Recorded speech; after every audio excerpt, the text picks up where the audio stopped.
Ladies and gentlemen, welcome to the latest episode of Unexpected Results, the Eternal Podcast. Hope you're all doing well, had a fantastic weekend, etc., etc., etc.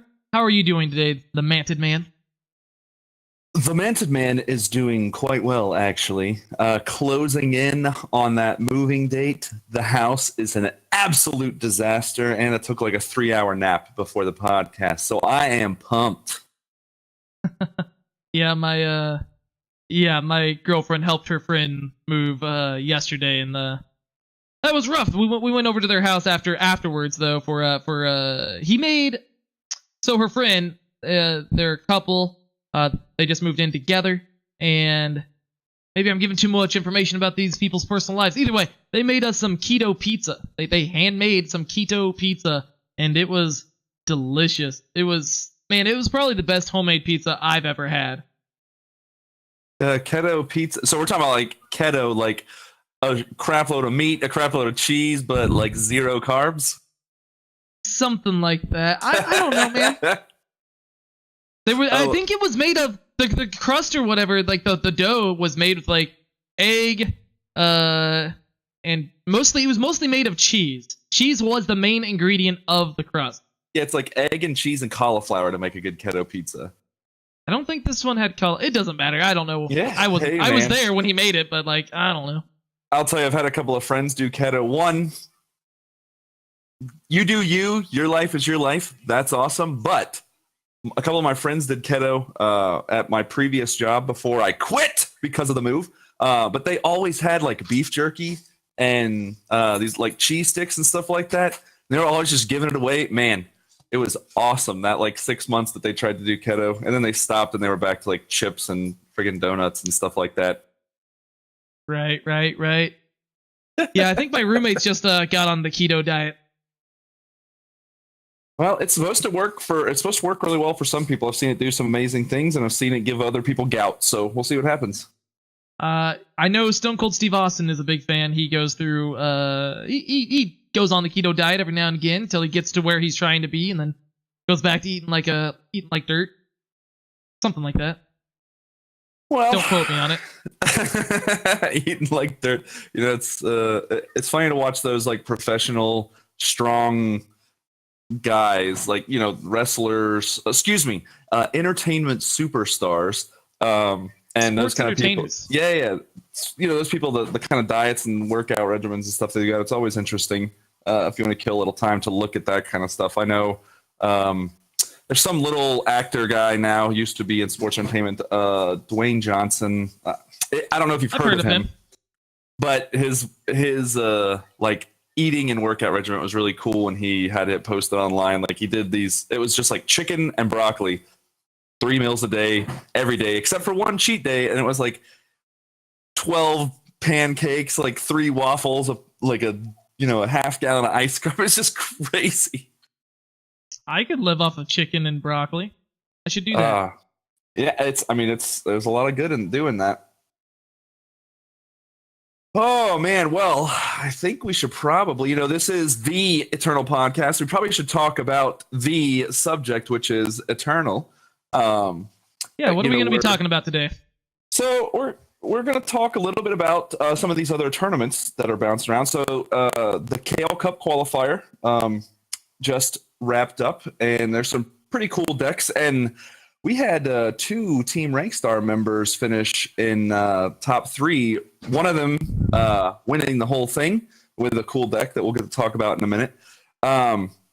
We have the Catsko Moo Conquest of Catsko Moo tournament coming up next weekend. Interesting tournament format that's very popular in another game that will not be named, but very cool idea. And actually, I think will translate well into Eternal. It looks like it'll be a lot of fun. We're going to talk about something that is coming up a lot with streamers and with people talking on Discord and Reddit and all this kind of stuff, and it's burnout, and a couple of ways that we're trying to deal with burnout, some recommendations, things to not hate yourself trying to play this game, or maybe just ways to get through it before the set comes out.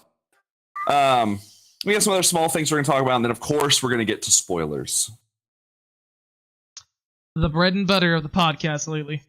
Man, everybody loves spoilers. There's a lot to talk about with it, and it will be interesting. Not that I have any doubt in my mind, but once the new set comes out and we've gone through the couple of episodes where we examine and break down, it'll be interesting to see what the community wants us to talk about. You know, we post on Twitter and Discord and Platypus King's Discord on a regular basis, and we both get a lot of messages where, you know, or we ask what people want to talk about, what they want us to talk about, what they want to hear about, and we get a lot of messages, and everybody's like, "Well, talk about the spoilers. We want to know your take on this." So it'll be interesting to see how that transitions once all of the cards for this new set are out. I agree. I'm very much looking forward to that as well. All right, well, let's talk about the Kale Cup decks. We're going to be using Eternal Warcry. Always posts the top decks from tournaments that are played. As long as the sponsors and what have you, they get information submitted. They're always very good about putting that kind of stuff up. So right out of the gate, we had Notorious GHP in first place with. I'm going to move this over so I'm not looking away from the camera too much. Oop, I grabbed the wrong window. With Haunted Highway screen. Yeah, Haunted Highway. Yeah, this is a deck that he has championed a lot this year since January. I'm not sure when the first time he played the deck was, but I definitely remember seeing it. I was still living out in Indiana, and yeah, for some reason nobody else, myself included, had thought about combining Bandit Queen or Vicious Highwayman with Haunting Scream. And it's a pretty devastating combination of cards for sure. Yeah, there's something good. I mean, aggro in and of itself is a fantastic choice just if you're going anywhere. It's the way the game is in its kind of juvenile stages still. You either aggro by itself is just a coin flip. Like you're playing aggro and your opponent either has a board wipe early or they don't, and you either win or you lose. Then you start combining things like Madness to be able to take blockers out of the game, Scream to bring bring back these low cost, high power units, and just the utility cards like Permafrost and Torch, multi-summon cards like Grenadin Drone and things like that let you kind of build back up your board state. Combust that lets you just pile drive somebody with the use of a Grenadin. There's some serious power in these kind of decks, especially ones that employ Scream and some of these low cost kind of high power units. And it obviously worked. GHP won the tournament.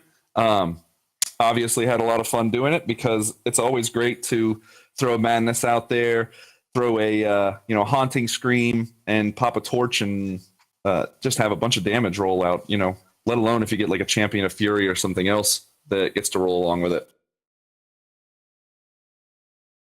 Absolutely. I mean, I've played this archetype a lot. Me and GHP even played a variation of this. I mean, we didn't have the gunslingers we had, Rindra and Torgoth. We played that like a month and a half ago or something, month and a half ago, the ETS, and I top 8'd, he did. But yeah, it's a very fun archetype, and it's hard to hate out, especially since Steward of the Past is not the unit that it once was. And Statuary Maiden isn't seeing a lot of play these days either. Yeah, and seeing Statuary Maiden kind of go the way of the Dodo currently it sucks, but I love the card. It's a great it hates on Haunting Scream, obviously, and I think after the nerf to Dawnwalker is when you started seeing less and less of it. I mean, Dawnwalker is still a big, I don't want to say problem, but a big power card, but there's less decks that are able to employ it effectively. Yeah, that's very true. You don't not seeing as many Dawnwalkers as you used to. I mean, lately you're seeing a bit more than we have been overall, but I would blame, Bruised by God or something for that. Repopularizing Xenon a little bit. Yeah, well, and Ether Llama kind of and Team Rankstar just in general bringing back the tokens and stuff as well to transition to that kind of Xenon Monument or Xenon Obelisk, excuse me. And there's a lot of hate floating around about those token decks. People are very frustrated by them because again, it's a coin flip. If you have a board wipe, you beat them, and if you don't, you lose. I was playing a bunch of Huru Control on ladder today and yesterday, but especially yesterday, and somebody came into my chat. They were like, "How do you even beat Praxis Tokens? That deck is just tier 0, right? It's just unbeatable." As I was playing against it and had multiple Hailstorms, Lightning Storms in my hand and a Harsh Roll, and I'm like, "Well, I'm pretty sure I'm gonna beat it this game," and I beat it like 3 times in a row. It's like, I'm here to farm Praxis Tokens right now, actually. So, yeah. That's right. Well, some of the other people who placed Team Rank Star Zone, the Overmaster got in 3rd place, also using Haunted Highway, labeling his deck GHP told me to play this. And usually, not only on our team, but just in general, anybody who pays attention to GHP, if he says play something, you play something. And it tends to work out pretty well. Nishava came in 2nd place with kind of a stock Combrei mid-range deck. Pretty fun looking deck as well. Runs like Chancellor, Seraph, Sandstorm Titans, a milli. So, Auric Record Keeper. of course, Auric Record Keeper. Dr. Pringles, 4th place with Zenon Killer. Ray, version 3, bringing Skycrag aggro. Western Cancer play a monotime mid-range ramp. So you don't see a lot of... I want to talk about this deck for a second. Because in Discord and on, again, Discord, Reddit, Twitter, all that kind of stuff, everybody's like, why would anybody ever play mono colors? Well, Western Cancer brought this monotime mid-range ramp, and there are some other really cool... Especially early on in the game, there were some really cool like mono fire decks. There's a mono justice deck that you've played on stream a few times that's actually done pretty decently. So mono colors are not, they should not be discounted. They should not be necessarily talked down to, you're guaranteed never, as long as you draw your power and your you're always going to have your influence requirements because you're not going to run out. All of them kind of have this theme. So Western Cancer's mono time mid-range, obviously playing Sandstorm Titan, Scorpion Wasps for some kind of interjection, Lunar Magus to get some healing and Nightfall draws, Dawn Walker, Mystic Ascendant, Predatory Carnosaur. But the coolest card in it for me is a card that didn't see a lot of play ever, really. That's Marison the Eldest, the 8-drop version of Marison's... I always get this wrong. Is it Marison's Disciple? Marison the Eldest. Marison's Disciple would be the other one. Yes. Yeah. Okay, so Marison the Not Eldest Apprentice. is the Marison's Disciple is Marison the Eldest is the 8-drop 4/7. At the start of each player's turn, play one of your either Scorpion, Locust, or Sandcrawler, and that is a killer. At random. At random. Scorpion's killer, Locust is flyer, Sandcrawler is overwhelm. So cool deck.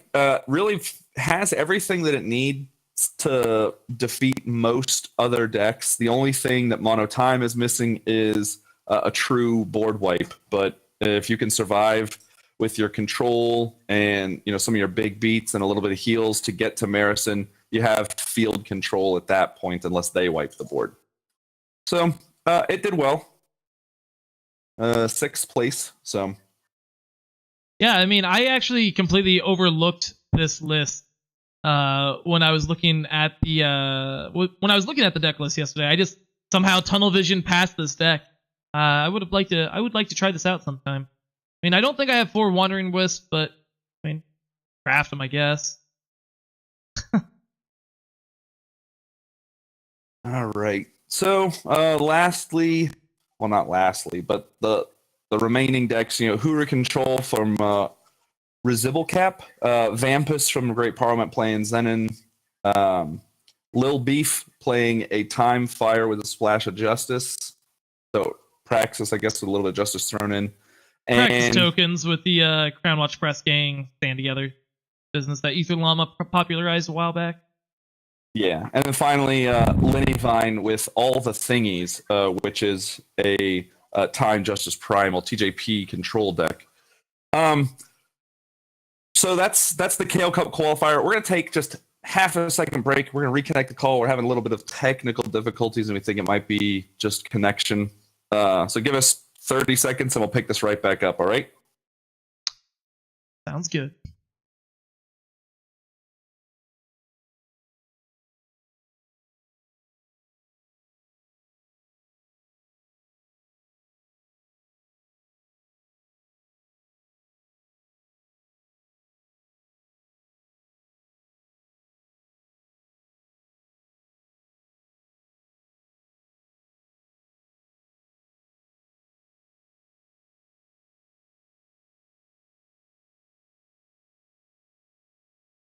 Got it. All right, and we are back. So, yeah, I mean, overall, some interesting deck lists here on the in the first Kale Cup qualifier. Yeah, I want to see more, more people doing, or more teams, or even solo acts putting together tournaments, sponsoring cups and things like that. If we learned anything from Mario Kart growing up, you can't have too many cups to compete in. That is a fact. I mean, maybe I'll do a tournament sometime. Who knows? Platypus Island. I can't even think of a good name for it, but Platypus Island's head of the Legion tournament. Who knows? The name that I had originally been thinking of like a couple months ago was the Platy Cup. I even referenced it to GHP a couple times before he was on Team Rankstar. Like, what? What's the Platy Cup? Yeah, I have to find out when you're special enough. I don't know what I said. Just made some joke.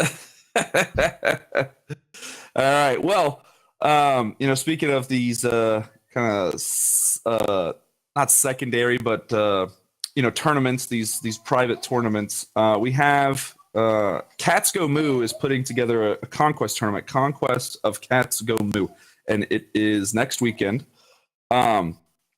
If anybody is not familiar with the conquest style of play, what that is you bring a number of decks to the tournament, and then at the beginning of every round, you ban one of your opponent's decks, and your opponent bans one of your decks, or 2 or 3 or whatever. So Cats Go Moo's conquest tournament is going to be 4 decks, and when you sit down, your opponent bans one of your decks, and you ban one of theirs, and they have full sight onto your deck list and all that kind of stuff. And then you play until one of you has won with all 3 of your decks. And once you win with a deck, it is closed. It's locked. You can't play with it in that round anymore. So it is a tournament to test your roundedness, your ability to play. So, a player that focuses and plays a lot of Scrappy Hour and understands this kind of fast rush, hard style of game, they have to bring 3 varying decks that don't fall into that same faction, because you can only bring one Stone Scar deck. You can only bring, one TJP deck, so on and so forth. So a aggro player would have to bring Skycrag, Rakano, and Stone Scar, and have to do well with that. This sounds like a very fun tournament. Yeah, I'm actually kind of excited to build for this, especially if set 4 randomly comes out before then. That'll change everything, but it would. Cats Go Moo, just kind of paying attention to what they've got going on. They are planning around the release happening, but I think the back of their head, they're hoping it doesn't happen. Yeah. But it's good. The style of the game changes dramatically. There's no sideboards. You can't come in and know what your quote unquote meta is going to be in the same form that you normally would. So in a regular tournament, you would know, hey, a third of this tournament's going to be Grenadin tokens, and a third is going to be TJP flyers, and then we're going to have a smattering of other stuff. Now you have to say, look, everybody's going to bring Scrappy Hour. Everybody's going to bring, a Bruised by Control, and the third deck or fourth decks I don't know. And then you sit down and maybe you have 4 decks that are all really aggro based, so you only lose to TJP flyers or Feln, so you know what you're looking for to ban. It brings a whole different dynamic to the game. Yeah, I'm curious. I'm curious. I'm not sure how I will build my decks. Maybe I'll bring like 2 control decks, and I probably won't bring any aggro decks. Well, some people consider tokens to be an aggro deck. Maybe I'll bring that, but I have no idea what to bring. That's not true. I know. This will be fun. This will be fun to figure out. I actually, when I heard that there was going to be a Conquest tournament, I was contemplating this being the first tournament that I really jumped into. And then I saw the date on it, and it's Sunday, June 17th, which 1 is Father's Day, and 2 is the day that I start my drive across the country, so I will not be able to. But if it was me, I've played in Conquest tournaments in different games before. What I would do is I would bring 2 like fast win decks, not necessarily tokens, but like hard aggro. So probably like the Highway Skycrag or Skycrag or something like that. That's 2 decks kind of in that form, and then a mid-range and a hard control. Because based even on the ban, how you're going to see your opponent's deck lists, but based on their ban, kind of what their style is and what they're most afraid of. So having some of those kind of mid-range decks that hybridize some of those different styles is that always worked for me. And having 2 of those fast decks, normally one of them just gets banned out because they don't want that coin flip to be in there. Yeah, that's kind of. Yeah, I figured if I had like 2 Hailstorm decks, or if they were similar, if they were different enough to fit the rules or whatever, that people like, I would still at least have 1 Hailstorm deck if I got paired against somebody that had a bunch of aggro decks that just lose to the Hailstorm. Kind of what I was thinking of, but yeah, just 2 decks that are similar and 2 other decks that are similar. Kind of what I want to do, I think, to have a little bit of redundancy. Yeah, try to probably have like one of those some of those mid-range decks that just like bleed the lines a little bit. Like, does this mid-range list have like an aggro deck, have like a screen combo deck, have an aggro deck, then have like a mid-range aggro deck, then a mid-range control deck, something. I don't know. Probably not gonna bring temporal control though. Oh, please don't. It's so hard to watch, and it's painful to play against as well. I'd rather just bring like 4-faction mask owl ramp, or just 3-color owl ramp, or something like that.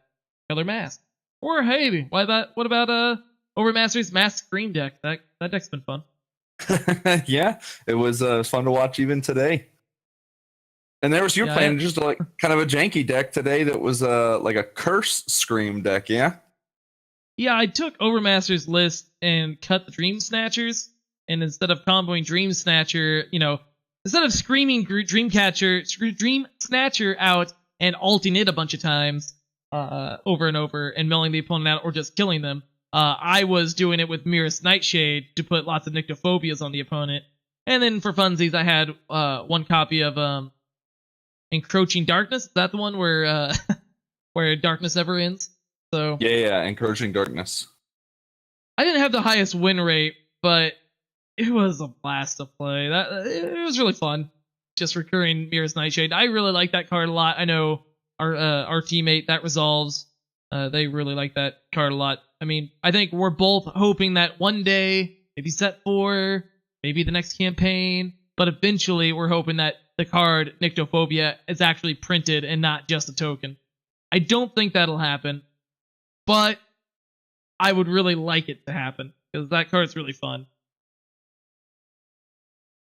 Yeah, I would like to see some other curses. There's not very many curses that are terribly playable. Permafrost obviously is high on the board, but I would love to see some other curses that have lasting effects. Every once in a while in Limited, you see the curses that give like -2, -1, and things like that. But I would like to see the idea of other curses. The problem, and I get it for the developers, the problem is, 1, drawing a line between what would be a curse and what's a spell, and then 2, curses tend to be, -, or a debilitating effect. And there's not a lot of debilitating effects that really exist in the game that or could exist in the game and that are also impactful. Like they tried the Curse of Taxation, but it's so expensive and it only reduces power by 1 that it's tough. Now maybe you play a curse like that wipes out a type of influence, or pulls influence off of a player's board. That could be a way more impactful. But then you get in. There's a hard spot in balancing something like that. Maybe I think probably the most balanced way to do something like that the drain to mess up their influence type of thing would probably be like a relic. Maybe it also gives -1 max power or something. But the main effect that it does, it's a curse that when you play it, you and your opponent swap influences. So you're theoretically hurting yourself too. It's a little bit of a chaos card, but you got to build your deck in a way where you can, take advantage of that, but your opponent can't. That'd be interesting. Oh, for sure. Yeah, and then they would either have to hope that you're in some of the colors that they're in already, which if you're building a deck around it, you're going to have some of the same colors.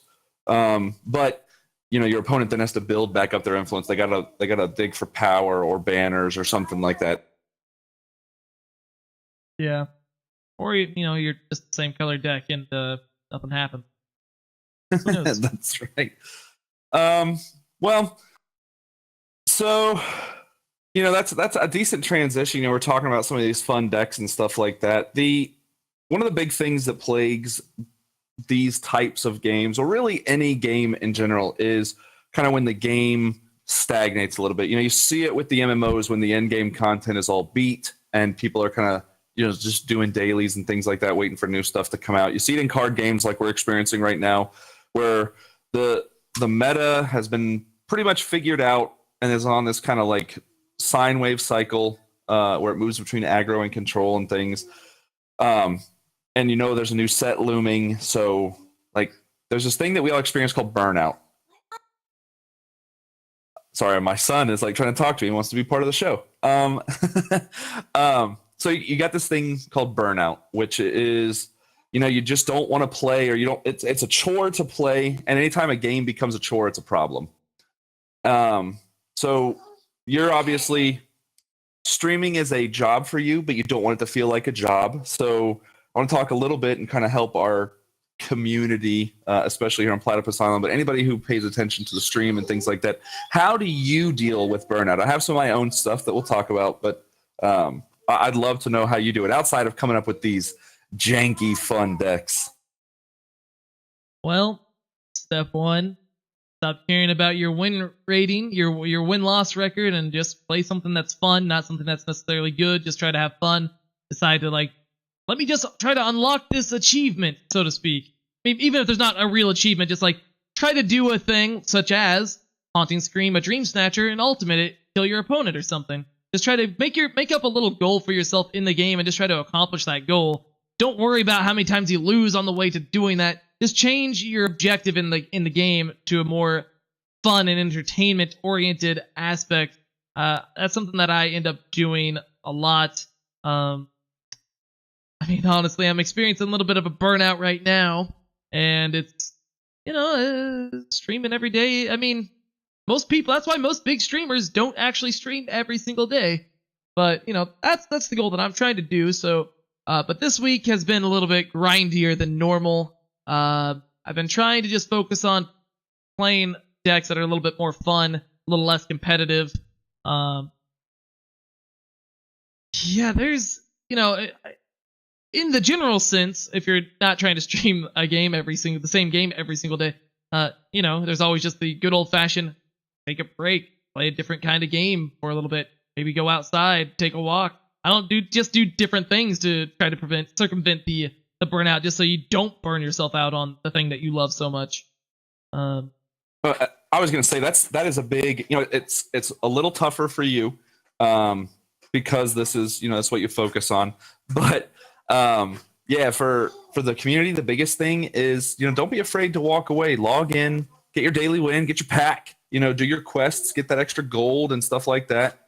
But the biggest thing is don't be afraid to walk away. I know for myself, I really enjoy the game, even in this kind of stagnant form and this burnout form, because I've experienced a little bit of burnout myself. there's 4 or 5 decks on the there's 4 or 5 decks on the ladder that kind of just dominate. And there's not really a lot of other stuff. But the big thing that I'm doing is I posted on Reddit, asking people if they were interested in lore. On the podcast every week, we always have a little section where we talk about lore. We're going to do it in the spoilers coming up here in a second. But what I started doing is building a lore compendium, and a couple other people have as well. There's been a couple that have been put out on the Reddit and linked on Twitter and in the Discord. But I'm playing back through the campaigns and paying attention to the small stuff. I burned through it before. Wasn't really paying attention to the voice lines. I wanted to get those cards, wanted to get through it, wanted to play on the ladder and things like that. So I missed some key things.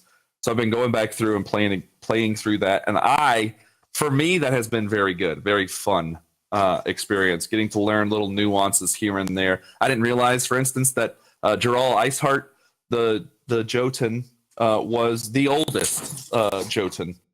That he was like corrupted by the strangers and was scared to die and stuff like that. That was new for me, and it's a little bit more impactful. So there's a lot of little cool things that I'm coming up with, and I get to build. I'm building a trivia bot in the process as well, and then maybe I get to share some of this lore stuff with other people.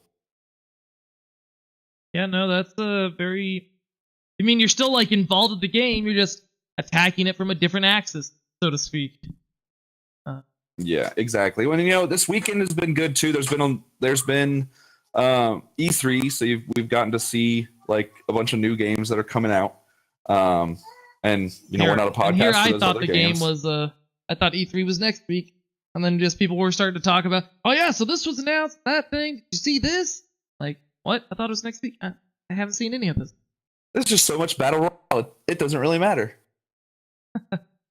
Yeah, there's a lot of cool stuff coming out. Go and check out the websites and YouTube channels and all that kind of stuff. So you can get that. But yeah, burnout is a thing. Don't be afraid to walk away. If you're a streamer, attack stuff from different angles. Open some random packs and build decks around random cards that you get in those packs.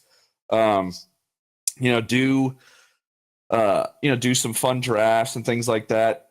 Brew some memey, janky, just weird things. Even if you don't win, if you're able to throw like 8 encroaching darknesses on your opponent because you keep screaming the same cards and do something fun. And maybe you'll find something cool or unlock some achievements that you didn't know were there.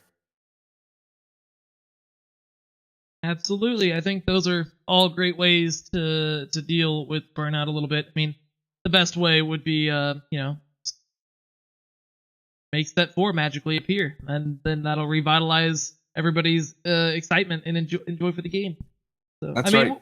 It's happening soon, right? It's happening soon. Yeah, just be like Rip Van Winkle. Just be like Rip Van Winkle. Go to sleep. Wake up when it's out.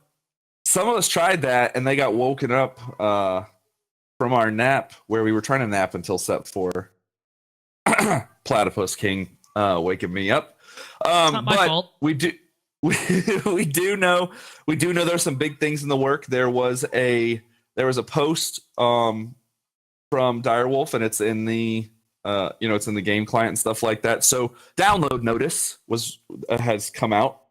But let me see. Yesterday is when this download notice hit.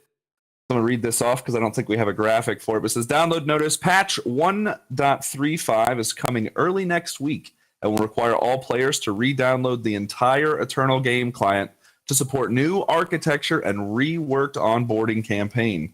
Mobile players are encouraged to make sure they are connected to Wi-Fi for the update. So that's some big news. Streamlining the client, new architecture. I'm interested to see what kind of new architecture they're putting in there. Obviously, there's our graphic there for the people who are watching live or on YouTube. They're obviously redoing a bunch of the tips because there's kind of placeholder tool tips right now in the client. And getting a new onboarding campaign is cool from 2 perspectives for me. One, it will likely streamline the information for how cards work and the new mechanics and things like that are coming out. And 2, it may fill in some of the little holes here and there in the lore. Some questions that some of us lore junkies have had to ask that we don't have an answer for that's not clear. What I'm hoping for is one graphic to be imported into the game, maybe in a tooltip, maybe in a library, and that is a stinking map for Myria. I have found like 4 or 5 fan maps, but I have not been able to find an official map of the world. So when they're talking about like, Caleb traveled to the Praxis Arcanum and then found his way to the Shadowlands, like, how far do you have to travel? Are we talking like a day's journey? Are we talking like a month? Give me a map, please. That's all I'm asking for. I'm sure it's only a matter of time before that happens. Will it happen this time? I don't know, but I feel like they'll put that out at some point. Yeah, they're going to need to. I mean, there are so many references to these special places, but just in general, we're getting a lot of good stuff. It's like 2 sentences on this little notice, and it spells some really good things. It's one step closer to the new set. It is good for the mobile players like myself. I play mostly on iPad or on a tablet, I guess, rather than a PC or on a phone.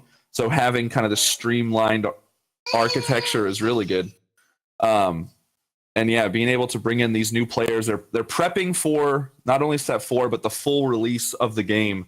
They want to make sure the servers are ready for this influx of millions of players, and that they're able to teach these people quickly and show them how they can get their cards and their collections built so that we can have a ladder with a more diverse culture in it.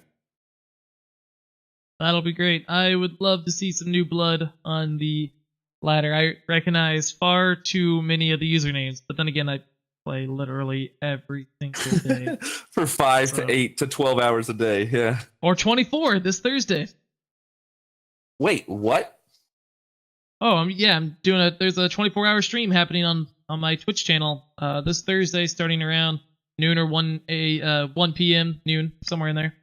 And it'll go until that time the next day. Maybe even just end up doing a 30-hour stream so that I don't completely destroy my sleep schedule. But we'll no promises on that. But yeah, doing a 24-hour stream to celebrate getting to 75 subscribers on my Twitch channel. That sounds like a lot of fun. 24-hour stream is big dedication, but you get to interact with the whole world. You'll start with people that are kind of local that you're used to, and then when you get into these weird hours, we have a large contingent of Russian players, and there's a lot more. Well, I'm making some assumptions here. There's a large contingent of Russian players based on some of the messages that I have gotten at weird hours in Cyrillic and things like that, languages I don't speak. Chinese, Japanese, Korean, things like that. So being able to interact with those people, especially if they speak some English, that'll be really cool. And now knowing this, I will be very interested because I don't have a job right now, transitioning to be ready to move. I will stay up I'm not going to guarantee that I'll be there for the whole 24 hours, but I'm going to try my damnedest to be there as much as I can. Yeah, one of my most dedicated viewers, Steve Washburn, requested Friday, June 15th off so that he can be there for the majority of the stream. That's some real dedication. Requesting a day off at your big boy adult job, like, man, that's dedication. He must be on salary or something. I don't. That's none of my business, but that makes me feel really special. That's awesome. Well, who actually is really happy about this 24-hour stream? Name I'm sure. one. Well, there's plenty of viewers that are really happy. There's actually a lot of them that are really happy. Steve Washburn, obviously, being right there on top of the list. But, Team Rankstar and the Platypus King have a true blue dedicated sponsor putting some backing behind this, and being able to be behind a 24-hour stream is a big deal. Inked Gaming is a sponsor now of Team Rankstar, of the podcast of Platypus Island and the Platypus King.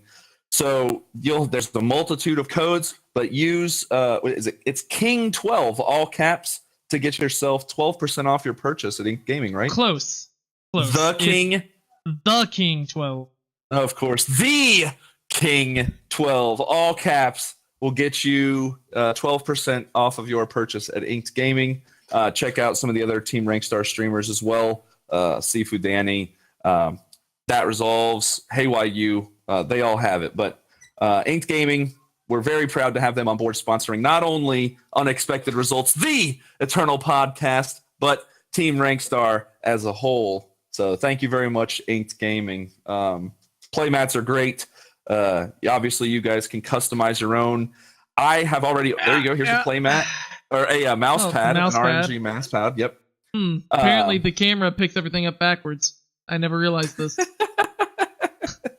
I'm putting together some art now myself to get a super mat, a mouse pad. Well, it's going to be technically a card mat, but I'm going to use it as a mouse pad. I don't know what all the rules are for. Is it going to be a picture of me? No, it's not. Maybe for my second one. Oh. I got to find out what all the rules are for cards, but I want the Icaria, the two Icaria arts. So baby Icaria and full grown Icaria kind of side by side faded together. So I'm working on the Photoshop for that. I have to find out what the rules are, but I would love that. I can't wait to get an Eternal mouse pad.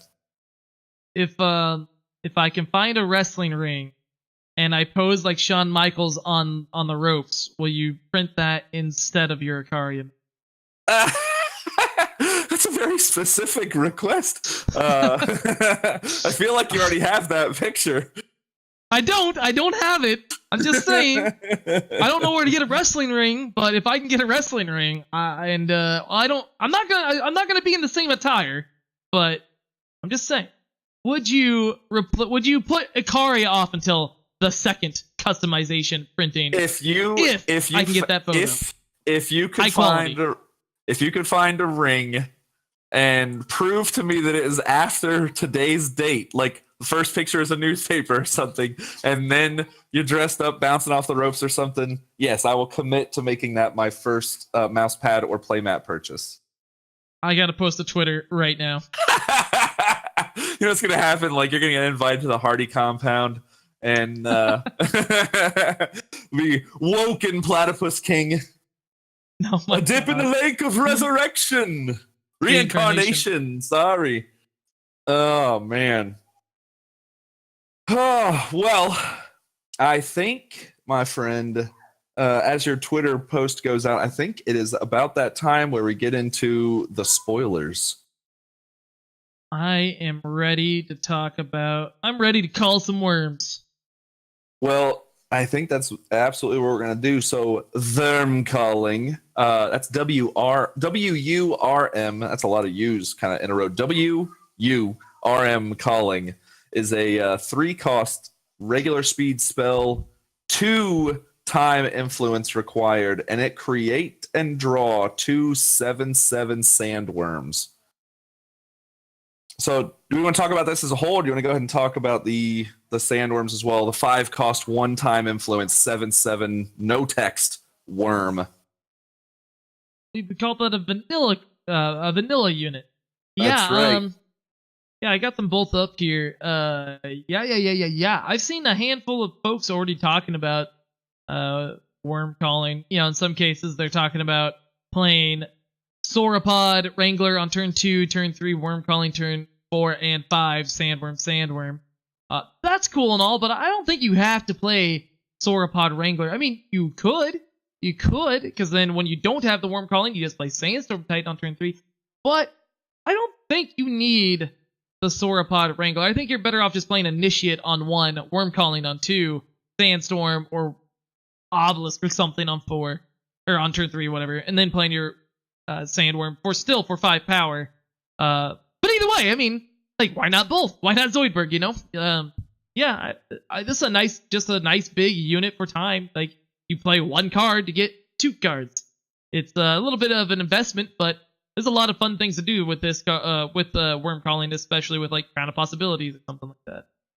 I was going to say, yeah, the fact that it creates and draws them is really cool because it's in Crown of Possibilities color. And the first thing I thought of with this was a legendary card that tripped me up so bad in some of the AI games in Gauntlet or things like that. And that was Call of the Ancients, or Call the Ancients, which is the one cost that puts like 4/6/6 Titans with Aegis and Endurance in the deck. That's the first thing I thought of with this. You know, it's a common archetype for a card in TCGs to have a spell that creates units and either draws them or puts them in your deck. But Call the Ancients never really saw any play. Is a very risky card. They became kind of the Ancients that got put in became kind of this fodder that, oh, maybe you get them, maybe you don't. You know, I wasted a turn playing these. So I have to draw them on turn. I have to draw that Call the Ancients on turn 1 and have the right power, maybe turn 2 at the absolute latest. It was just a really dangerous card. I think Worm Calling is much less dangerous, serves a much greater purpose, and the fact that you just get those cards to your hand so you can use them to, if you're in blue, maybe you cycle one of them with some of your draw spells and things like that. Or, you know, it fills your hand back up if nothing else. So, you know, maybe you discard them down the road so you don't have to discard some of your other bigger threats like Searso and things like that. There is a lot of application just playing 2 7/7s on turn 5 and turn 6 or turn 4 and turn 5 is powerful in and of its own right. I completely agree with you. I mean, Time is known for just having big units. So here, this is kind of a lot like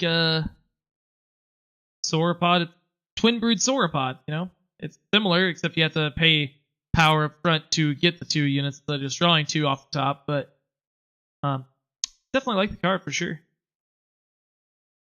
Absolutely. So rating on the card, 1 out of 1? I would say it's a 1 out of 1 best token generator ever.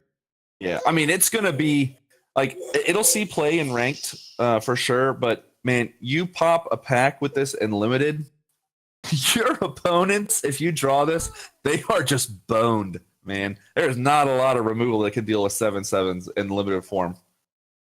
Yeah, I mean, yeah, this is definitely a limited bomb for sure. If I opened this card and sealed or something, I'd be pretty happy with myself. Because it takes all the skill in my body to open this card sealed, and I just haven't had the skill.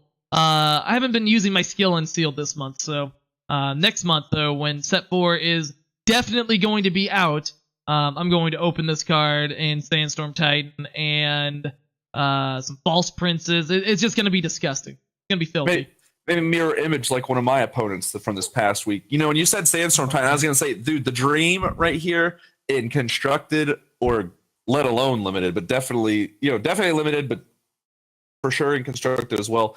Turn 3, play your Worm Calling. Turn 4, play your Sandstorm Titan. Turn 5, play your first Sandworm. So there's no way for the Flyers to go over top unless they kill your Sandstorm Titans. You got a 7/7 blocker.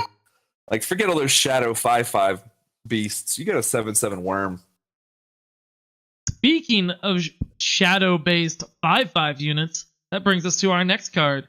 Very, very flavorful card. Called Marionette Cross. It is a triple shadow. It's a 3-cost triple shadow relic. And on summon, you play a 5/5 marionette.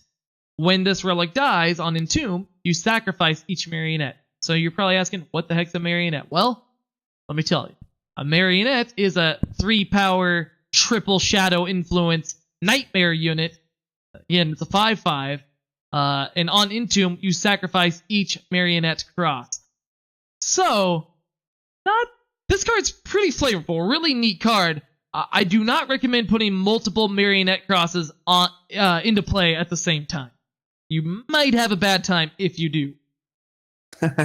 Well, the first thing that just jumps to life right here is, we were talking a bit about the mono color decks. So 3 power, 3 shadow influence requirement on the Marionette Cross is a big deal, because you have to either you have to get your 3 shadow like immediately. So playing this in a multi-faction deck is still very doable, but being in mono shadow is fantastic. The other thing that comes into play with this is there's two ways to get rid of the 5/5. You kill the 5/5 outright, or you kill the relic outright. So it's got some kind of workaround. It's not as strong as just having a 5/5 on the board for sure. But man, a turn 3 5/5 that ain't nothing to scoff at. Finally, Caleb's intervention and disjunction can kill units. Who knew? You might even be able to wipe the board. There's 4 of these in play, and you just happen to draw Caleb's intervention at the top. You're like, oh well, he has 20 power in play, but now he's got nothing with my. Yeah. Anyways, that's some kind of magical Christmas land answer scenario. If somebody plays 4 of these things, they're and you're not already dead. That is going super wide. That is insane. Ooh, I love this will be good with disjunction. In fact, as well, you can buy it. You can use your disjunction as a dark return now, in a way. Ooh, with this card. Yeah.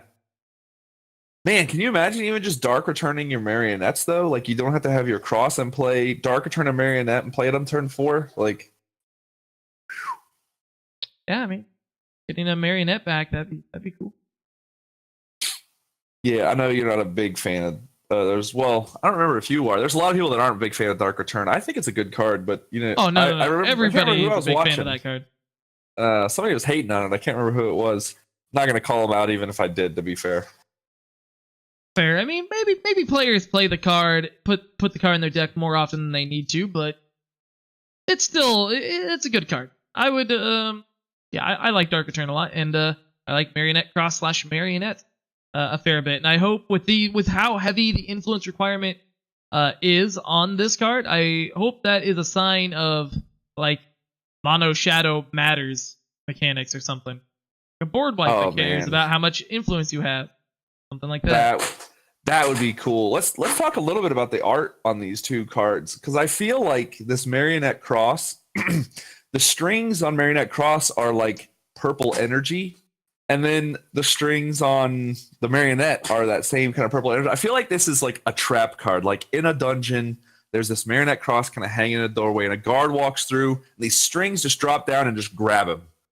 I might be reaching a little bit. I think it looks very, very kind of dark trap feel to it. I love it. I think it's very cool. It reminds me of a voodoo doll, because if you look at the art on the Marionette Cross itself, like the knight or what have you that is pictured there, it looks like one of those anatomical wooden dolls that people buy to help practice drawing the human figure in various body poses. It looks like it's one of those on the Marionette Cross, but then on the actual marionette, that looks like a real knight, a real dude with all the metal armor and everything. Now maybe that was just a artistic stylistic choice or something, but I don't know. But the Marionette Crosses, by the way, little hands that you actually hold, those things are made of bone, by the way. Those look like femurs. Are they your femurs? No, I still have my femurs attached. Thank God, but they are. I wasn't sure. They're very cool. I like the art in this card a lot. It's very creepy. It matches that whole nightmare aesthetic for the unit marionette is great. There's only a few nightmare units I think in the game. See what we got here. Not a ton of nightmare units. I believe Recurring Nightmare is a nightmare, if I recall correctly. If not, that's a name fail. I think it is. I was trying to do Impending Doom. I know Impending Doom is a nightmare, yeah. I mean, those are the most important ones, anyway. One last chance. Piercing Grief, Impending Doom, Memory Dredger, and Recurring Nightmare are our nightmare units. And now, Marionette. That's right. It's weird. All of them, except for Recurring Nightmare, are all mono shadow as well, which is cool. Pretty scary. Da, da, da, da, da. Our next unit is also one that's a little kind of creepy, falls into that kind of scary line, and it's a cultist living offering, a 2-cost 1-time influence requirement 2/2. Pay 1 and sacrifice living offering to silence an enemy unit, and this is just an uncommon. I am bummed that it's I'm a little bummed that it's only enemy units, so that you can't combo it with your marionette. But that's probably by design, which is fine. But yeah, no, I like this card a lot, and I'm happy to see a card like this in existence. I keep, for some reason, thinking that it's pay 1 life, not pay 1 power. That would be pretty neat if that was the case, but it's not. But either way, this is still a really cool effect. I would like to see more of this. I agree. I think having kind of some of these alternate card effects is a really good idea. This a 2/2 body on turn 2, you can't really scoff at that just by itself. But then having the added effect of being able to drop a silence, pop a shield, or pop an Aegis, excuse me, anything like that, by just paying 1 and killing your guy, maybe even after he's attacked, is great. If you're going to use the power, I don't recommend necessarily attacking because you could lose him. But the flexibility that we're getting in this set, just from the cards that we've seen, this one included, is very great. Plus, how scared this guy looks is just priceless. Yeah, he looks like he is a cultist. He looks like he's not quite sure what he signed up for here. He's been sold a lie, and he's coming to realize that in this moment.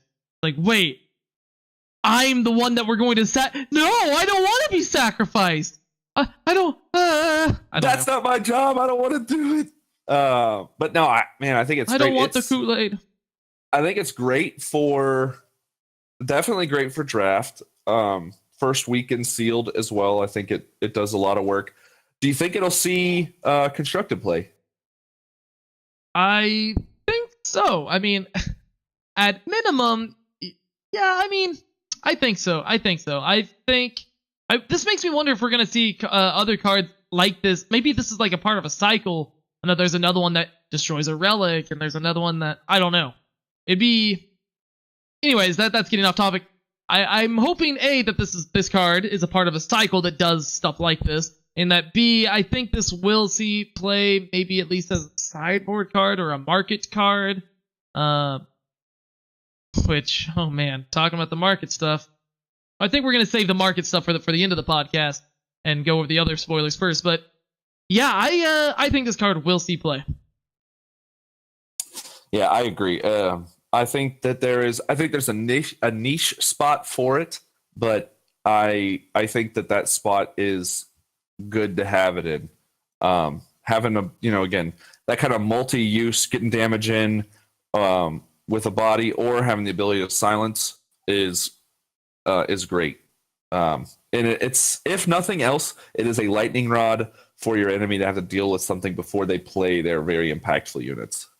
Before they play out their Gorgon Fanatic, I'm gonna change my answer a little bit. I don't think this card will particularly see sideboard play.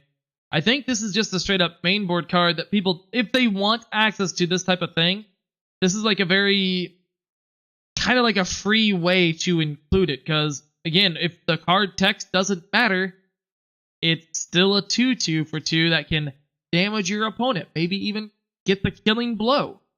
And then, later on, hey, you know what? You decided now you're taken to the skies. Silence that Sandstorm Titan so you can continue to fly. I don't know. And, there's always the option of recurring it if you need more silence, with a Dark Return or whatever else. Haunting Scream, probably not there, but Haunting Scream usually has fire instead of time.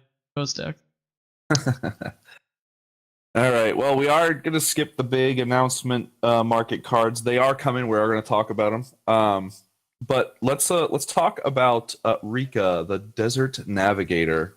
Probably some of the coolest art that we've seen with the sledding. But Rika is a 3-cost 1 fire influence explorer, which does have some impact. in the Praxis decks. One one power, 5 toughness. When Rika hits the enemy player, the top card of your deck gets warp this turn. So it is essentially a soft draw. You have access to your card or to know what it is going to be if you can power her in there. And at 5, but if nothing else, she is a wall for a little while. Yeah, I mean, when I interviewed Tony G earlier on for Unexpected Results, the Eternal podcast, one of the things that he said that all the factions need more of is various ways to draw cards or get card advantage in some way, shape, or form. Rika Desert Navigator is definitely fits that criteria. I mean, this is a very warp is so far mostly in Praxis, and then there's that one new card that's in Haru. But given a card, the top card of your deck, warp, that's a very nice way to give a pseudo card draw or what have you to red decks, to fire decks. This will be pretty cool. I think you'll see this card, and maybe this could take maybe it could take a slot. What's that card called? That 1/3 that draws the card when it attacks. It's similar to that card, right? Defends. Yeah. The Temple something. For some reason, I'm blanking on the name of that card right now, but it's similar to that. I think this card is a reasonable card to see play. I'm not sure how much play. It's a powerful effect. I like it. I hope we see more cards like this, more effects like this. Maybe there's a relic that does something like this. That'd be cool. Reliquary Raider, by the way. Reliquary Raider, obviously. Duh, I was testing you. You passed, Manted Man. Yeah, no, and she Rika fits in well, and let's not discount the fact Rika, I think, will be considered a hero card because Rika is a name. So maybe Rika has some lore that is in there. Rika is a BA surfing around on the desert sands with her sand surfboard wind glider thing. The effect, like you said, the effect is just cool though too. Given that pseudo card draw, at the very top end is great. But again, worst case scenario, she is a 1/5. She lives through Torch. She lives through a lot of these 2 and 3 cost units that come out into play. You know, she stops an unaugmented essentially the champion, the Skycrag champion, the Yeti guy. You know, because he's only got 4 attack when he comes through. So she does a lot of work and survives by doing it. Yeah, this card, I guess, yeah. If you compare this card directly to Reliquary Raider, it has easier influence costs, and it has a bigger defense, so it doesn't just die to a torch, which dying to torch would be the most relevant thing in that case.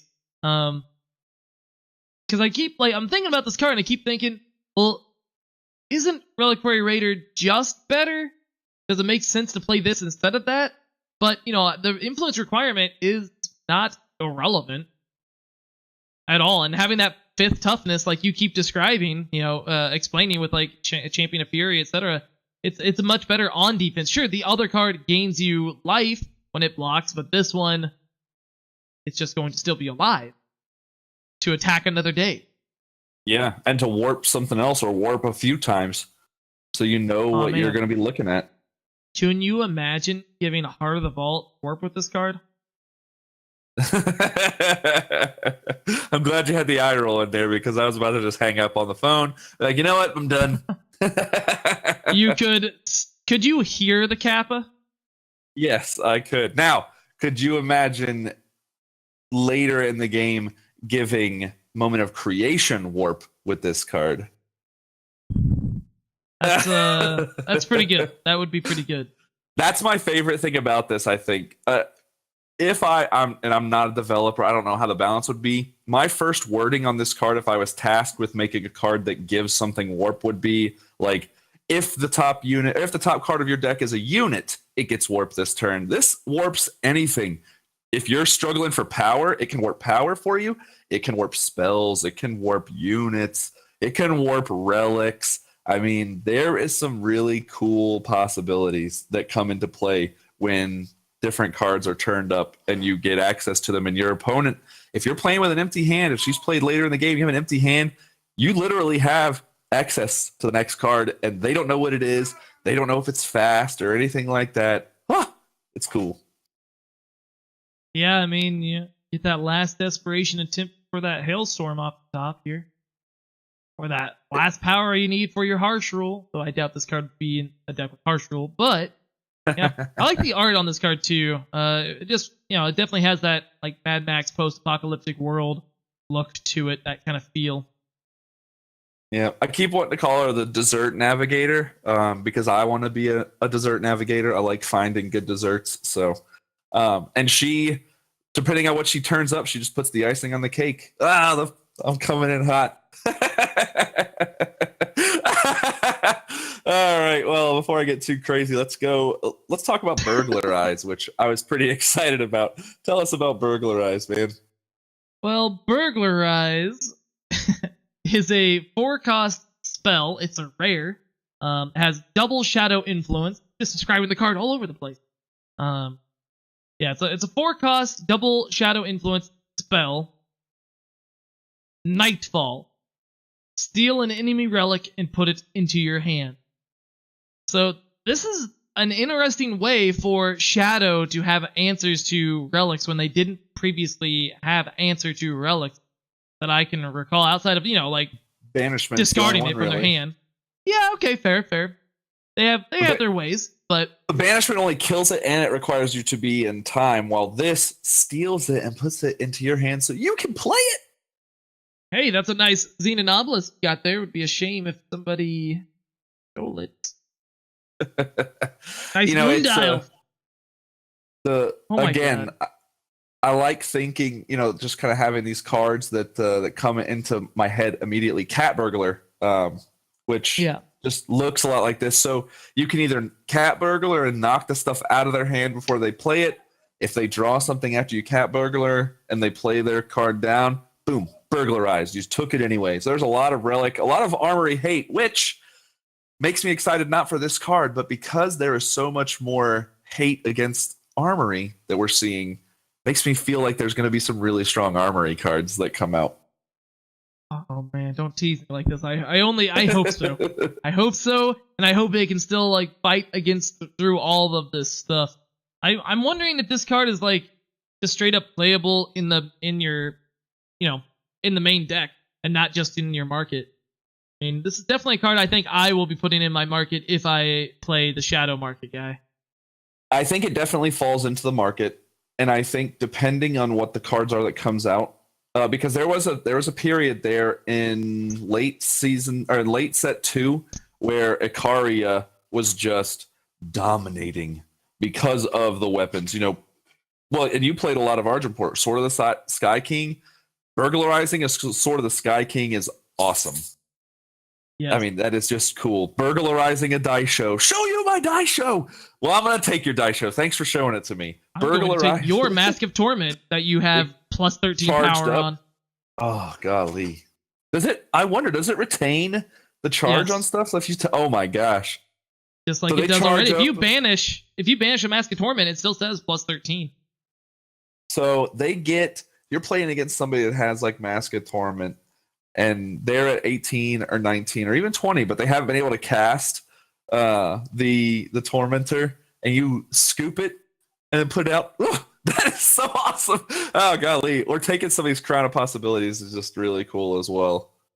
Yeah, I'm not sure. Yeah, I'm just trying to think of how many of this card you can afford to put into your deck in the main. And I wish you could.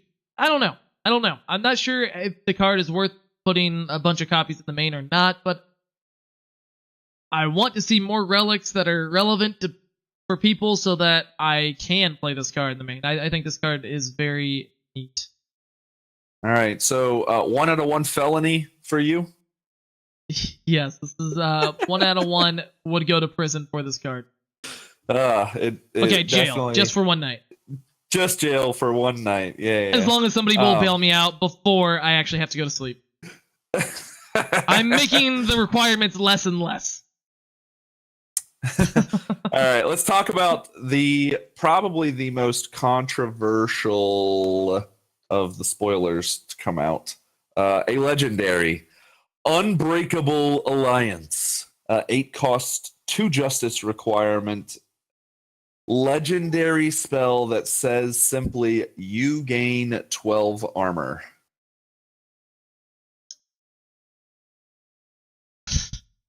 So, the positives of this card, huh?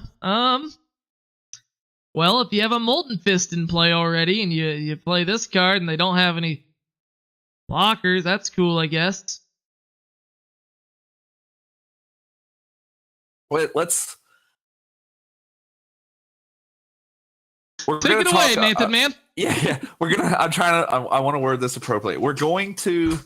We like to stay positive on the podcast. This is a tough card to be positive about. I'm not pulling any punches. It is a very cool card. First, it does have some merit. It should not be in the legendary slot in its current form.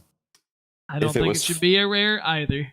Yeah, if it was fast, maybe that changes it. If it generated a dude tokens, or a weapon or like something else, it starts to get built up. The story that is in the card is great. I'm gonna throw that in there. Vadius is still alive. Eileen didn't kill her brother. That's cool. He is teamed up with a Crown Watch guard of some kind. Also cool. They're protecting her. She's on the throne. Great. Are you sure that that's not a Minotaur with a specialized helmet on?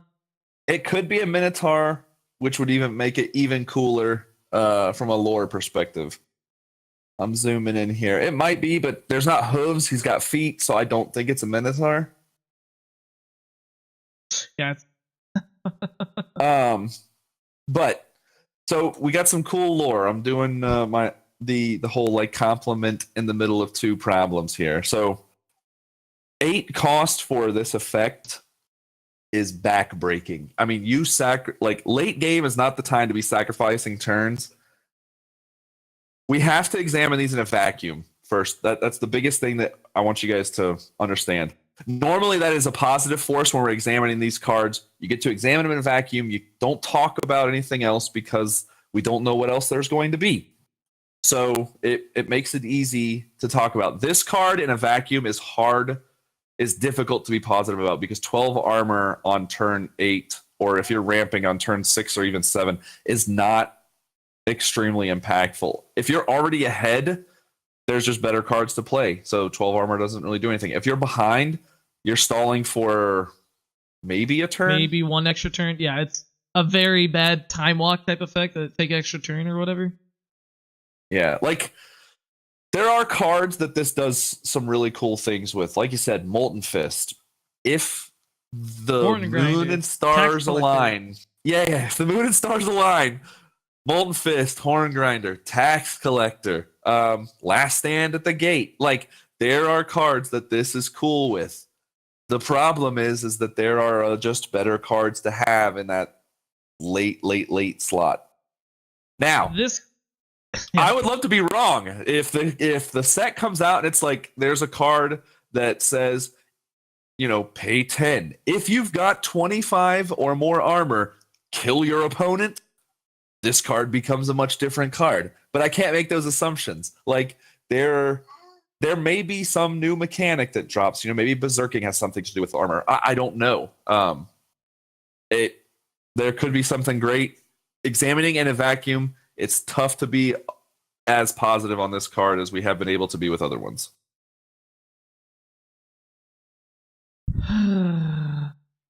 Yeah, I mean, this card is just strictly almost 9 times out of 10 is going to be just worse than First Watch, which First Watch is a 5 cost it's a 5 cost spell, Nightfall, gain 8 life. That's 9 times out of 10 or more is just going to be a better card, and that card is bad. I mean, it's not like I'm not saying it's bad, but like that's not the type of card that you put. You're not going to win a lot of games with that card in your deck. But I'll word it that way. And, yeah. like even if this was a unit, let's say this was a unit, this was like a Throne Warden type of card.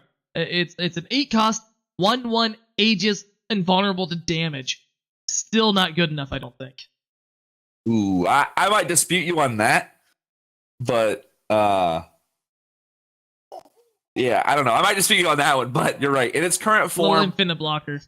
Yeah, in its current form, without other information, and I'm one of the most positive guys in the community. I'm not patting myself on the back. I try and find the silver linings, but in its current form, with the information that we do know, things like that, I gotta give this card a 0 out of 1. It's not the best card ever.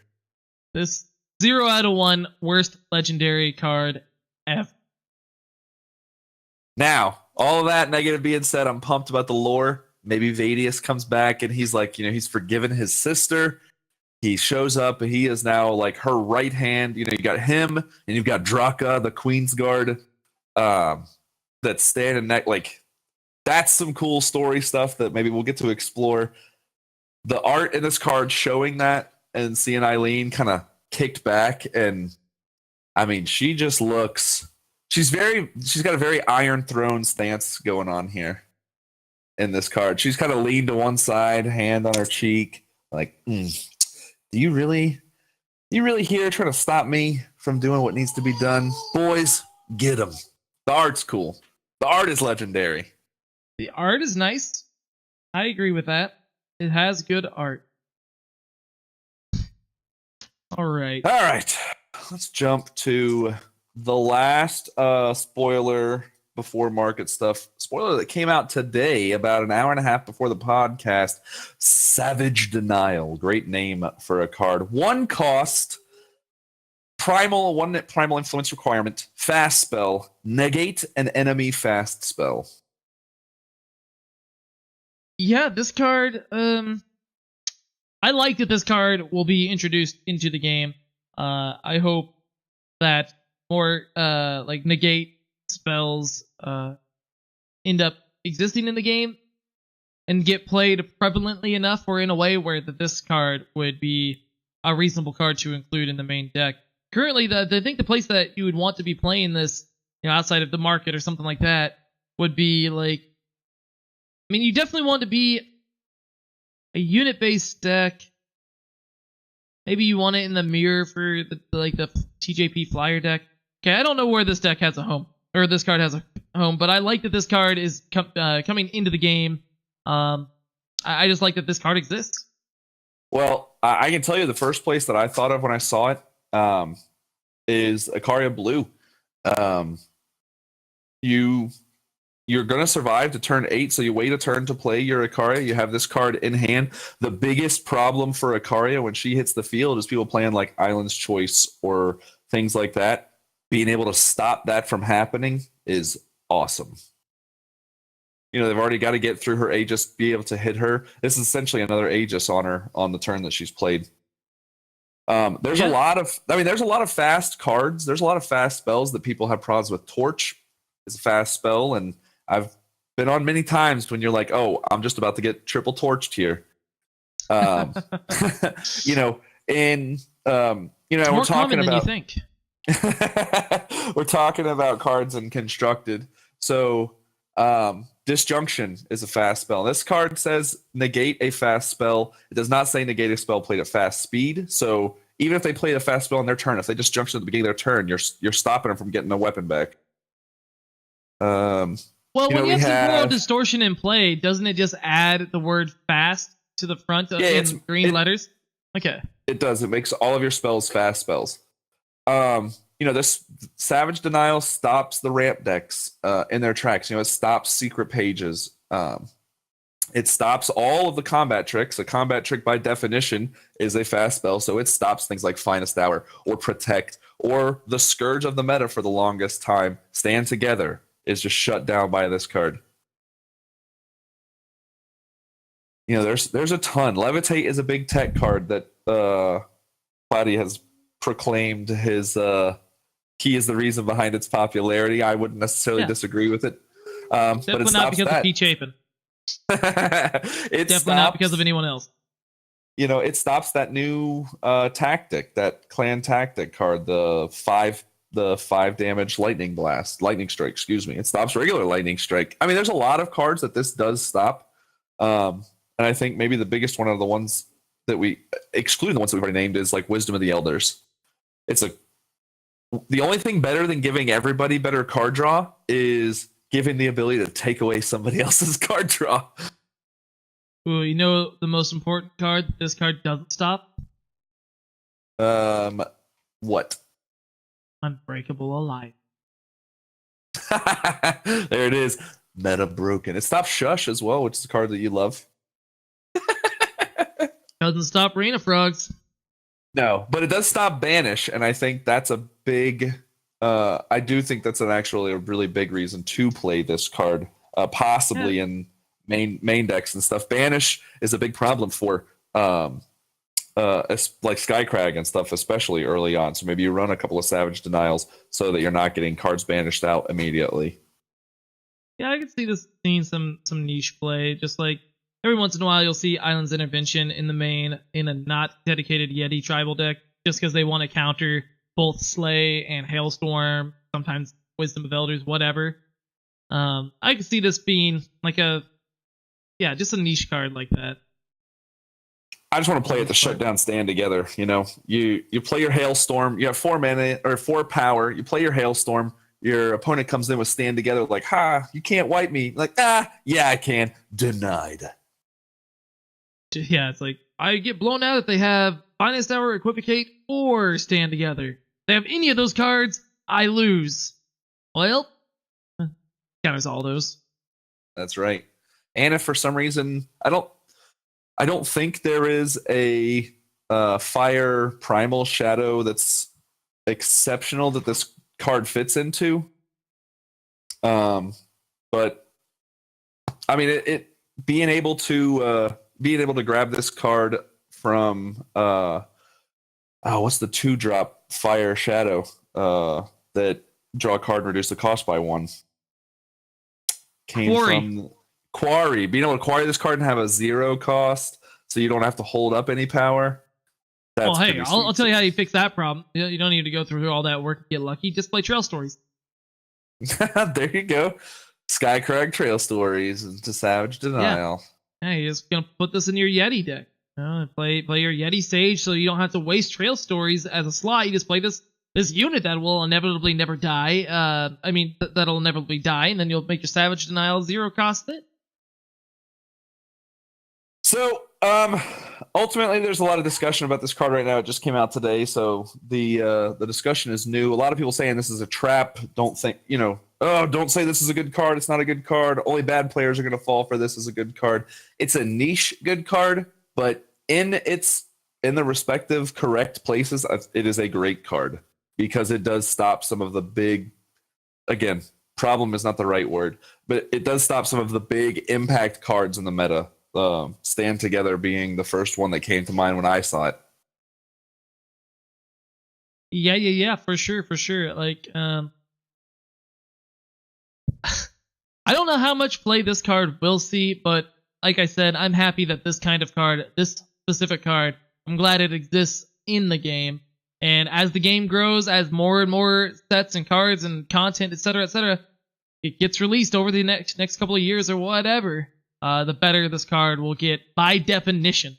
The more cards in the pool, the more fast spells there will be, the more likely that we'll have more just all impactful fast spells being played, whatever. I'm happy that this card does exist. And yeah, we'll how much play will it see? Only time will tell. Yeah, I'm a fan. One out of one best counter card ever. Best counter ever. I was gonna say 1 out of 1 best Savage Denial ever. There you go. Can't argue that one. You can't. You cannot argue that. All right, man. Well, let's talk about the big announcement, the new mechanic and 5 new rares that we are gonna get. Yeah, I'll start with the Ixton Merchant on screen.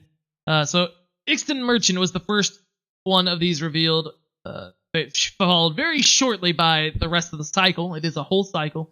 The cycle of 3 drops, 1 for each faction. So the fire one, and they all just have a single influence requirement. So the first one is the fire one, Ixton Merchant. The 3 cost 3/3 with Overwhelm. And they all have this same text, but just fill in the faction with that card's faction. And it is Summon. You may choose a card from your hand to swap with a fire card in your market. So you have this fire sigil. There was that comic or meme or whatever that was posted on Reddit earlier this week after this card was posted. And you had like Caleb showing up to the Ixton Merchant, and he's like, "Hey, what do you have for sale today?" And the character's like, "Well, I got here Molten Nakova, fiercest dragon ever. They have 2 heads. There's 2 different ones. They have their own person, whatever." And then you got Molten Fist. You got whatever. This goes down the list of all these really powerful cards. Ikaria, the greatest Valkyrie warrior ever. And he's like, "Well, I probably can't afford any of that. All I have is this fire sigil. I'll take it. Sold." Whatever. Like, I don't know why I went off on that, but there's that. No, it's funny. You change out any card you need to, and yeah, you can turn a sigil into a Deep Forge plate or an Ikaria. Yeah, for sure. Let's look at all of them here. So there, that's the fire one, and then we have the Justice one. It's a 2/2 flyer, named Windchest Merchant. The time one is a 1/4, named Aurelian Merchant, and it gets +1 maximum power. Then you have the Shadow one, the 2/1 with Deadly, Corindon Merchant. Then we have Primal one, Genev Merchant, the 3/2 with Aegis. That's right. All of them with some significant impact on the game, obviously, because of just the merchant title or bringing your market into play. And from a lore standpoint, I love that we've got new. I think these are going to be districts in Argenport. Kind of this. Everybody's kind of banding together under the new queen. That's probably a discussion for a little bit later down the road. Which one of these do you like the best? Aurelian Merchant. I think it's the most playable card by itself. Just ignore the market aspect of the card. I think Aurelian Merchant is the best one. It adds power. Yeah, what about you? Well, I agree that Aurelian Merchant is really strong. She is the only one that's outside of torch range. That maximum power is great, and all of them being in that 3 slot is good. I'm a big fan of Aegis recently. It is great to watch somebody have to use 2 cards to get rid of 1. Yeah. Ooh. And I think Primal's going to have the most flex with the market aspect, personally. So I more or less agree with that. I am, however, on the flip side, my least favorite of these is the Primal one. And the reason I say that is I want to play this card in a deck that wants to play Hailstorm and Lightning Storm. And this card, well, you're already going to have gotten your value out of it, so that's fine. But this card dies to both of those cards when you cast them on yourself. That part is a little disappointing. I wish the stat line of the Time one and the Primal one were swapped, just so that it survived through that thing. Survived the card that's going to be probably one of the most common in the market. Yeah, exactly. Now, speaking of market, we should actually talk about what the market is for those that don't know. So, these are the only 5 cards. These are the only cards in the set that are going to interact with market. And so all of these units have the unit type merchant. And when you put a merchant in your deck, and presumably in the future, if there's a card that isn't a merchant that interacts with market, maybe that would be the case too. But when you put a merchant into your deck, you get a market portion of the deck builder to add cards to. The market is 5 cards in size. I'm not saying this the most elegantly, but anyways, you get a 5-card market. and these cards can only be accessed by your merchants. You take a stab at this. I'm failing on describing the market. All right. Well, I'll just tell you straight out what it is. When you add a merchant to your deck, you're given the option to make a 5-card market. So it's essentially a sideboard that is added. You get to put 5 cards into your market with a max of 1 copy of each card. And you can only have 4 copies maximum of any non-sigil card between your market and your deck. So it follows the same deck building rules as if it was part of your deck. And then when you play your merchants, any of these 5 merchants, you can choose a card from your hand to swap with a card of the fall of that color. So you play an Ixtun merchant, you may have 3 shadow cards and 2 fire cards in your market, but you can only trade with the Ixtun merchant and get a fire card back. Now, multi-faction cards, as long as one of the factions is that matches your merchant, you can do it. So if you're playing a Rakano deck and you have Ikaria in your market, you can play your Winchest merchant and get Ikaria, or you can play your Ixtun merchant and get your Ikaria. And then when you pull that card out, your card that you sacrificed goes in. So if you trade a Fire Sigil for Ikaria, you now have an Ikaria in your hand and you have a Fire Sigil in your market. Absolutely. You know, you said that you think the Genev merchant will have like the best options as in way of what cards you can market for, or it'll be like the most versatile. I'm thinking it'll actually be the Aurelian merchant. It's not only, I mean, it's going to be access a lot of the same cards that the merchant wants to access, but it'll fit better into those other decks, I think. Now, here's what I'm thinking. Like, Aurelian merchant, it can get Crystalline Chalice. It can get Crown of Possibilities. And not only can it get the Chalice, but it also gets pumped by the Chalice. And I think that'll be very relevant. You'll stash away your 4th channel there. Your Lightning Storm instead. Well, okay, this won't work with the Lightning Storm itself, but I don't know how to talk today, Manted Man. I have all these ideas, and then I'm realizing as I'm talking, wait, none of this stuff is true. I'm lying to everybody listening, to the millions and millions on Platypus Island and around the world that are listening to us right now. It's not working. No, I do get what you're saying. I think a big part of how impactful each merchant is what the rest of the cards in the set look like, and then what our next campaign looks like as well, and what those bring in. In the cards that we have got now, Aurelian is probably just the best across the board. Time decks are dominating the top meta decks, followed very closely by stuff with Primal because a lot of that crosses over. So Aurelian Merchant being able to get cards, cards like Equivocate. Stand together. Exactly. Equivocate, stand together. Even some of the top end Praxis cards. Maybe you put a Heart of the Vault in your merchant or in your market, and you can grab that when you need it. Diago. One of my favorite cards. One of my favorite cards as well, but one I hate putting in decks because when you don't want it, it is garbage to draw it.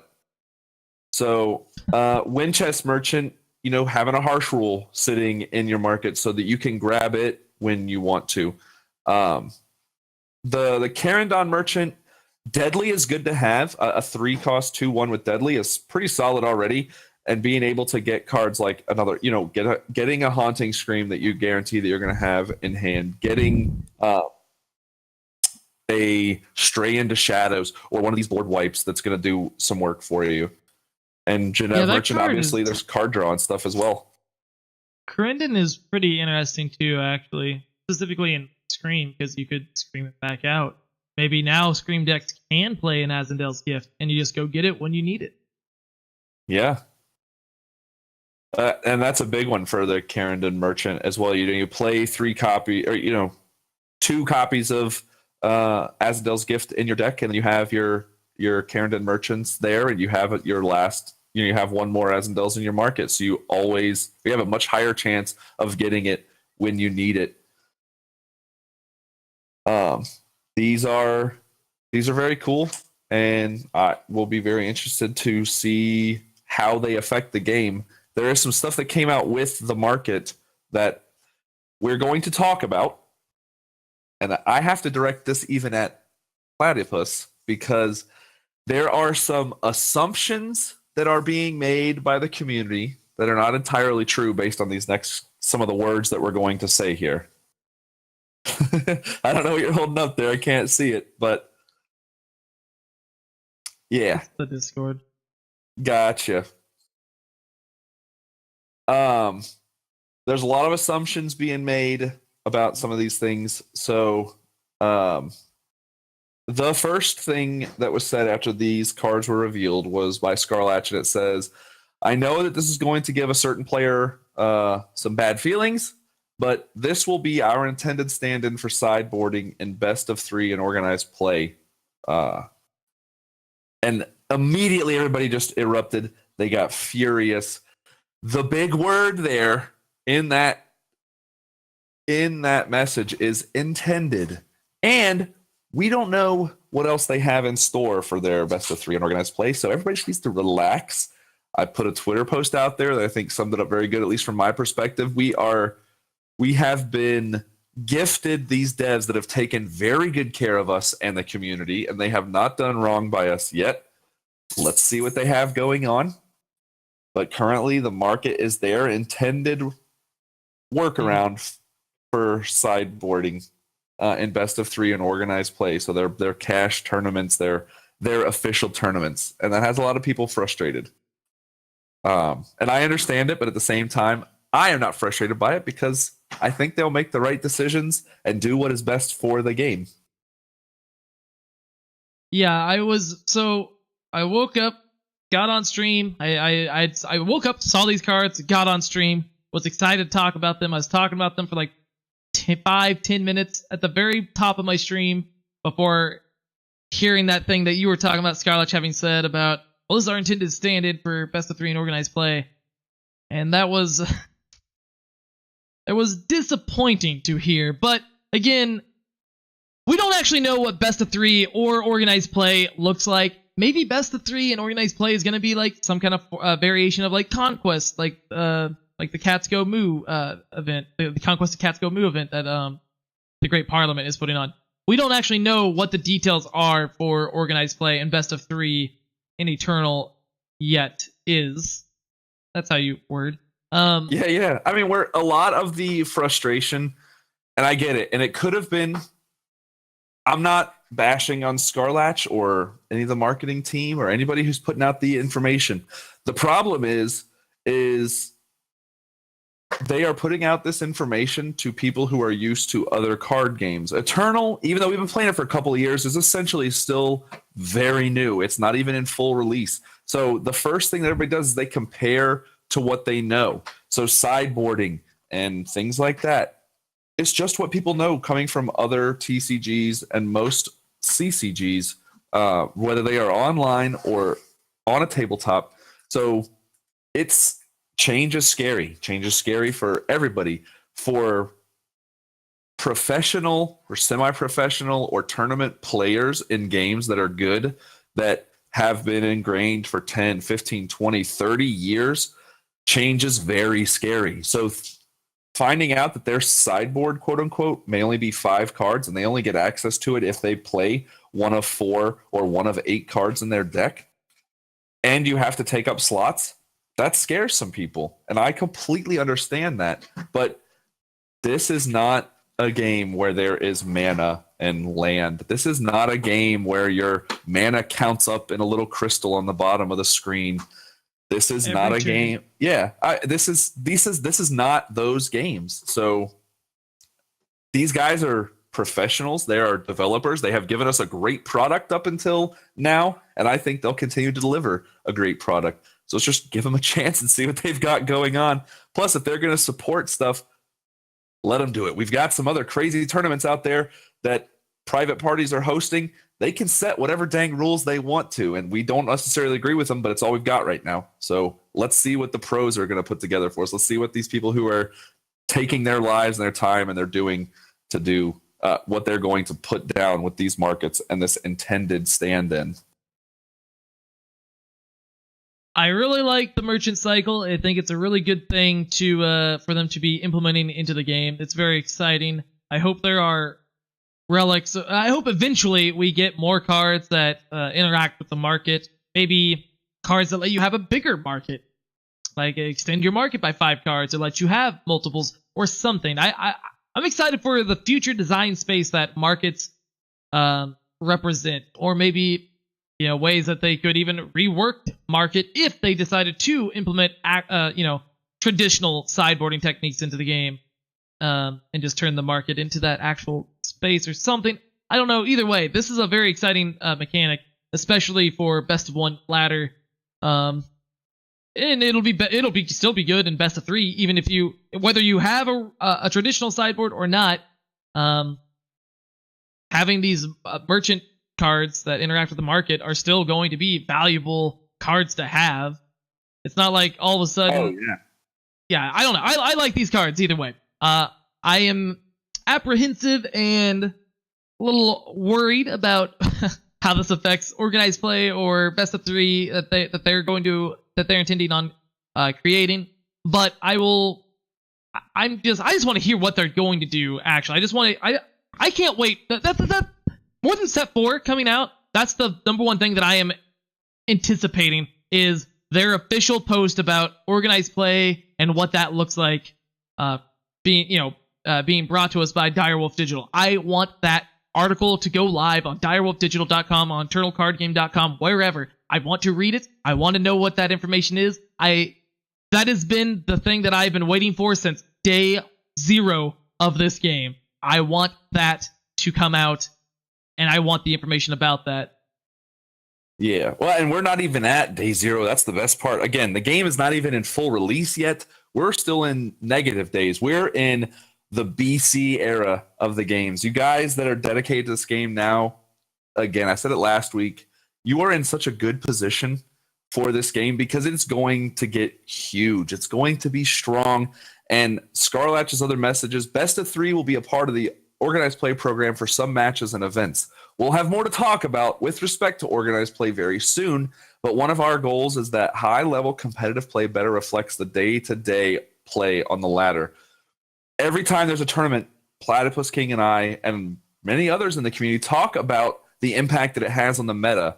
Their design at Direwolf Digital, and specifically on the Eternal team, is for tournament play to affect and reflect the ladder. And that is something that's really cool to me. It's something that does not translate well with sideboards and stuff. Is, you might have a tournament deck that just changes so much based on what you put in your sideboard that it doesn't affect the meta. You don't see whatever deck because it's so reliant on its matchups. It doesn't care if it loses its first game. It tweaks itself accordingly. That is not going to be the case if they follow through with this. So you see a deck that you like in the official, $10,000 world championships and it wins.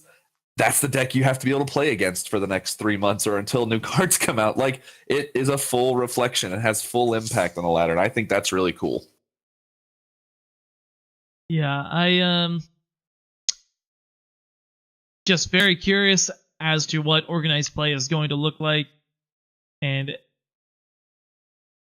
can't wait to find out. But either way, these merchant cards are cool and they are exciting. I just wish they wouldn't have. They shouldn't have said that.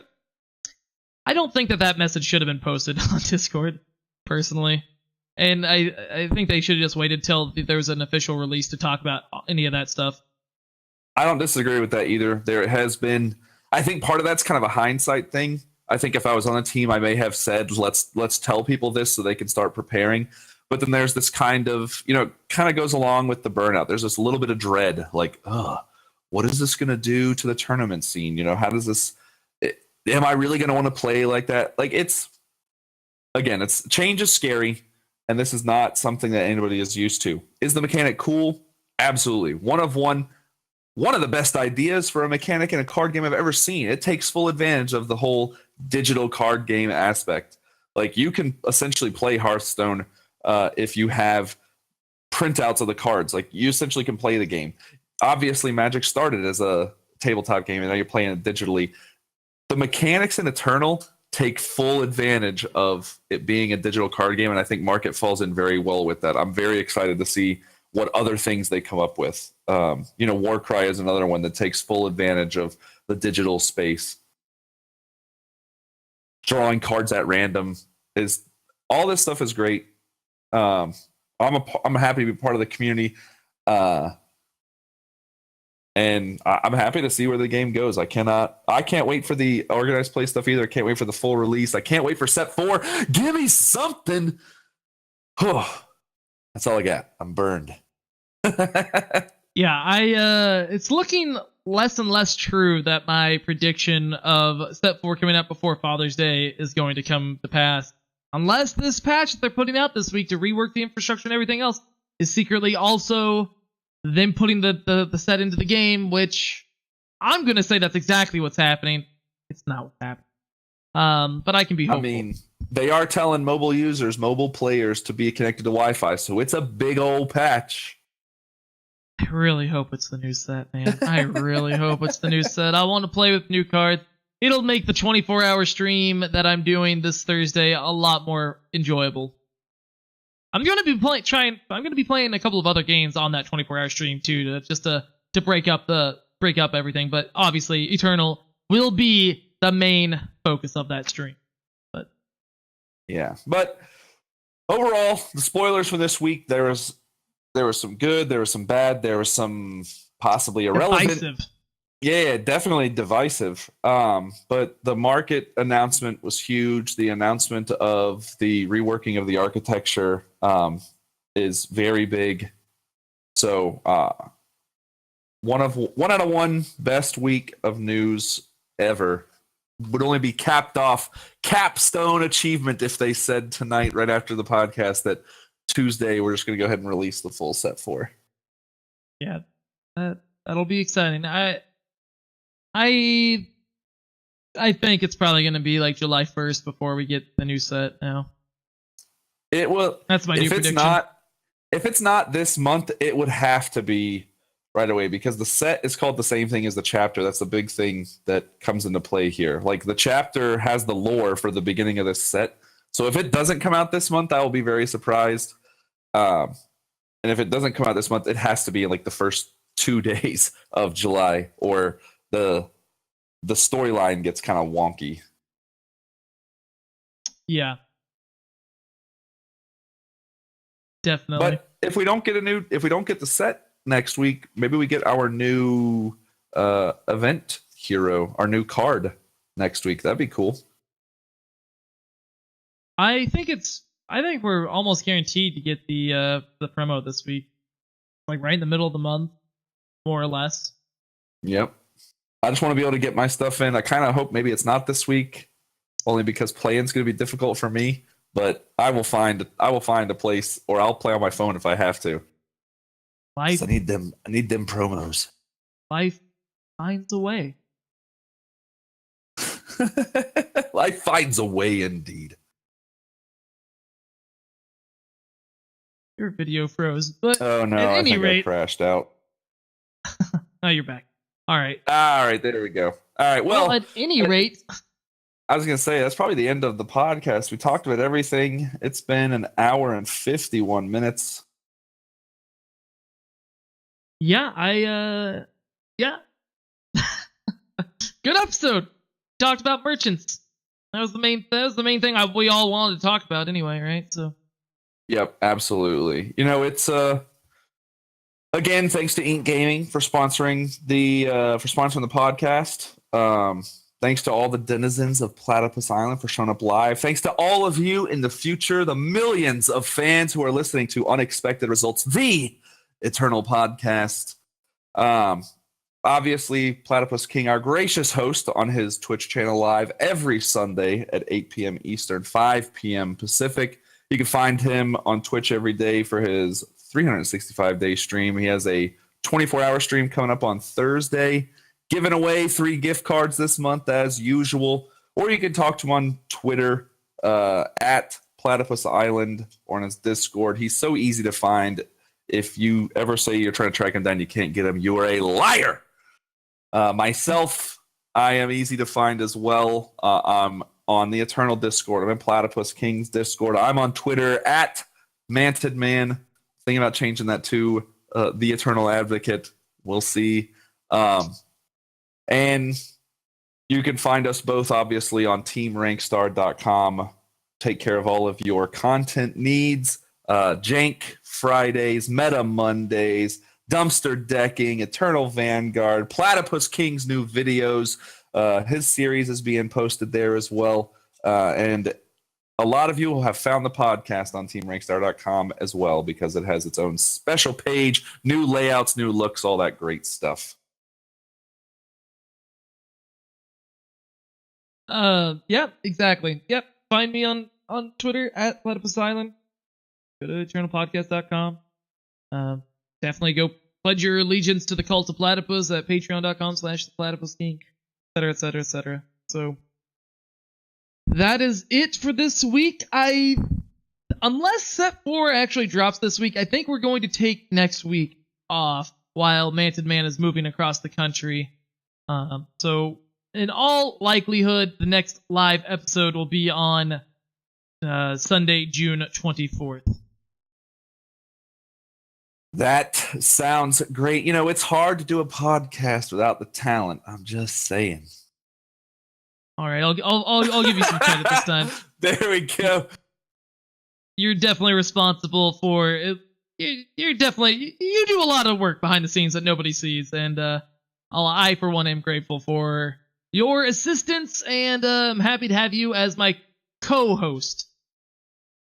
Well, it is great, and I wouldn't do it if the community wasn't so great and so receptive to it as well. So we don't want to take up much more time, guys. So thanks for all of you who watch live. Thank you for those of you who found us on Stitcher or on iTunes or on YouTube or, God, there's so many places, Reddit, anything like that. If you found us and you listened and you enjoyed it, drop us a line. Let us know what you liked about the show, what you want to see in the future. And in the immortal words of the immortal monarch, the Platypus King, don't die. Take care of yourselves, friends.